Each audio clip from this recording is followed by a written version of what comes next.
প্রিয় দর্শক আসসালামু আলাইকুম। Welcome back to my channel delicious cooking by Tahira. আজকের পর্বে আপনাদেরকে একটা ডিম আর 1 কাপ ময়দা দিয়ে তৈরি করব খুবই মজাদার বাচ্চাদের পছন্দের প্যানকেক। সকালের নাস্তা কিংবা বাচ্চাদের টিফিনের জন্য মাত্র 10 মিনিটের মধ্যেই তৈরি করতে পারবেন এই প্যানকেকগুলো। আশা করছি আজকের রেসিপি আপনাদের কাছে সহজ এবং ভালো লাগবে। তো চলুন দর্শক রেসিপিটি দেখে নিচ্ছি।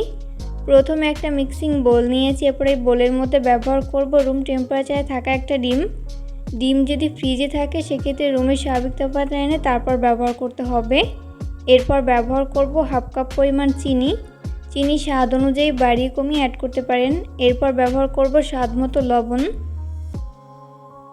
এরপর এই সমস্ত উপকরণগুলোকে একটা হ্যান্ড উইক্সের সাহায্যে ততক্ষণ বিট করে নিব যতক্ষণ না পর্যন্ত ডিম আর চিনি গলে মিশে যায়।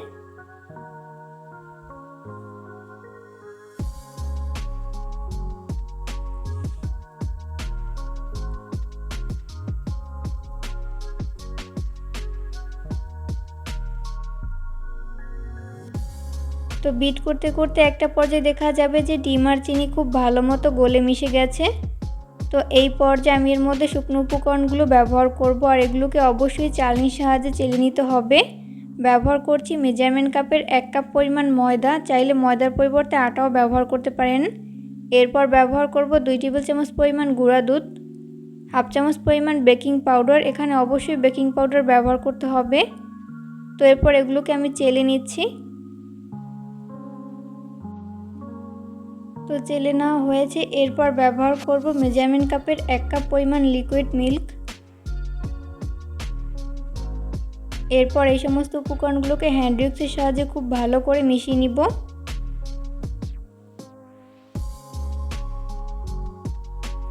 একটু সময় নিয়ে খুব ভালো করে মিশিয়ে নিতে হবে।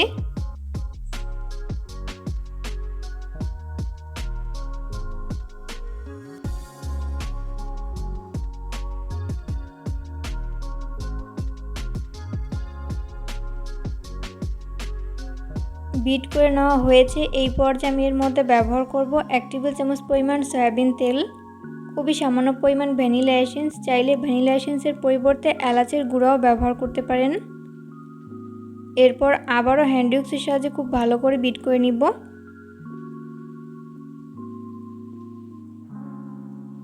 তো বিট করে নেওয়া হয়েছে। এরপর একটা চামচের সাহায্যে এর ঘনত্বটা আপনাদেরকে দেখিয়ে দিচ্ছি। খুব বেশি পাতলা আবার খুব বেশি ঘন না, মিডিয়াম ঘনত্বের একটা ব্যাটার তৈরি করে নিয়েছি। এরপর চলে যাব কিচেনে এই প্যানকেকগুলোকে ফ্রাই করতে। ওই জন্য চুলায় একটা ফ্রাই প্যান বসিয়ে দিয়েছি। এরপর এর মধ্যে ব্যবহার করব খুবই সামান্য পরিমাণ সয়াবিন তেল। এরপর একটা টিস্যুর সাহায্যে এইভাবে তেলটাকে ক্লিন করে নিতে হবে।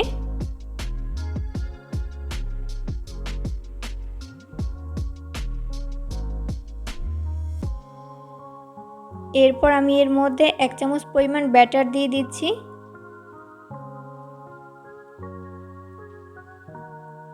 অবশ্যই চুলার আঁচ মিডিয়াম ফ্লেমে রেখে এই প্যানকেকগুলোকে ফ্রাই করে নিতে হবে, এতে করে দুই পাশ ভালো মতো কুকড হতে পারবে।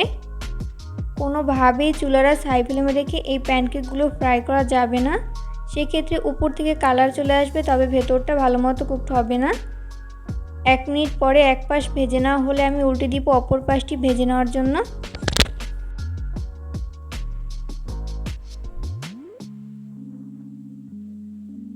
উল্টে পাল্টে দুই পাশ যখন খুব ভালো মতো ভেজে নেওয়া হবে ওই পর্যায়ে আমি প্যান থেকে উঠিয়ে নিব।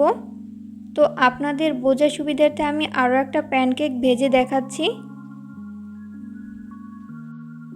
তৈরি করার প্রসেস কিন্তু খুবই ইজি, যে কেউ খুব সহজে তৈরি করে নিতে পারবেন।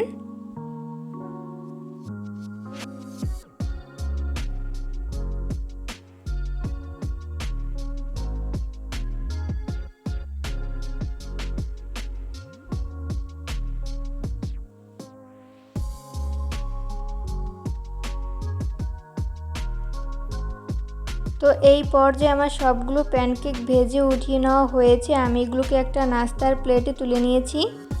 একটা ডিম দিয়ে 10 মিনিটের মধ্যেই 10 থেকে 12টা প্যানকেক এইভাবে তৈরি করতে পারেন। আশা করছি আজকের রেসিপি আপনাদের কাছে সহজ এবং ভালো লেগেছে। রেসিপি ফলো করে অবশ্যই বাসায় ট্রাই করবেন। দেখবেন পরিবারের ছোট থেকে বড় সবাই অনেক বেশি পছন্দ করবে আর অনেক মজা করে খাবে। কেমন লাগলো আমার আজকের রেসিপিটা অবশ্যই কমেন্ট করে জানাবেন। আর এই প্যানকেকগুলো কতটা সফট আর নরম তুলতুলে হয়েছে সেটা বাসায় ট্রাই না করলে বুঝতেই পারবেন না।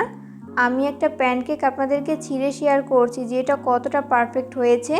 অবশ্যই রেসিপিটিকে ফলো করে বাসায় ট্রাই করবেন।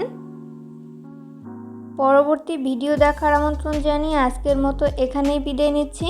সবাই অনেক বেশি ভালো থাকবেন। আল্লাহ হাফেজ।